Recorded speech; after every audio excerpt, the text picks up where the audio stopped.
Hello everyone and welcome back. My name is Ashley Smith, and this month we're going to be talking to you a little bit about what's been happening with interest rates and how that's expected to affect buyers and sellers as we continue on with 2022 and moving into 2023. So first off, I'd just like to say that the Bank of Canada is increasing interest rates at an alarming speed, mainly because they're trying to battle inflation.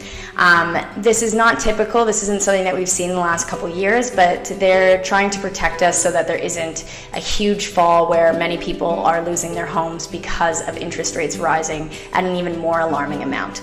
So basically what's been happening over the last little while is we've been seeing these interest rates rise, and that's been scaring a lot of buyers, and it's taken down the buyer pool by about 44%. So that basically means that from this time last year to this time now, we've seen a 44% drop in sales activity. It doesn't mean prices, it just means the number of sales and transactions that are happening across the GTA. This is mainly happening because of fear for what's going to happen moving forward, and the fact that buyers are no longer able to afford what they were in the first place because of interest rates climbing to a higher number than they used to be. So what this means for sellers is that the price that you saw in February, if you had the exact same home or the exact same condo as another unit that sold in February, you're not going to get that same price. Prices have actually gone down by 12 to 13%, in some areas less and in some areas more, but I won't get into the nitty-gritty of that for this episode. Basically, what you can expect as a seller right now is you should look at what market value for your home is, and if you do want to make a move because that's in the best interest of you, definitely do so. But you need to be realistic with your pricing, and you need to be okay with the fact that your home is not going to sell as quickly as it would have if you had sold in February. As for buyers, would I say right now is the perfect time to buy? Not necessarily. Rates will continue to go up, so will prices continue to go down. The interesting thing that we're seeing right now is that a lot of buyers are out there trying to get deals.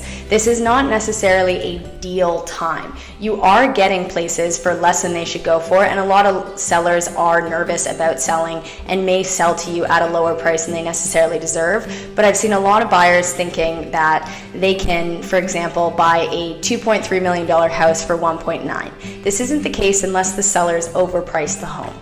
What you see as the price that's listed is generally the price that you still pay. We're in a balanced market now as opposed to a seller's market. We're not in a buyer's market. We're right in the middle. So there's not going to be as many bidding wars, if any, not as much competition. As I mentioned, sales are down. So if you are interested in buying a property, it's a great time where you're not going to have much competition and you're not going to overpay on a home. In many cases, you will pay under list price, but it's good to just think if something's priced accurately, you should be paying around what it's priced at and not think you're going to get $100,000 off of the asking price just because the market is changing. Lastly, as it goes for renters, we are back to the way things were in 2017 and 2018 when there was a frenzy. So if you are a landlord and you're thinking about renting out your property, or your tenants are currently leaving and you want to raise rent prices, get in touch with our team, because if you are on that side of things, it is very lucrative right now. That's it for today. I hope this was educational, and let me know if you have any questions as always. Thanks guys. Bye.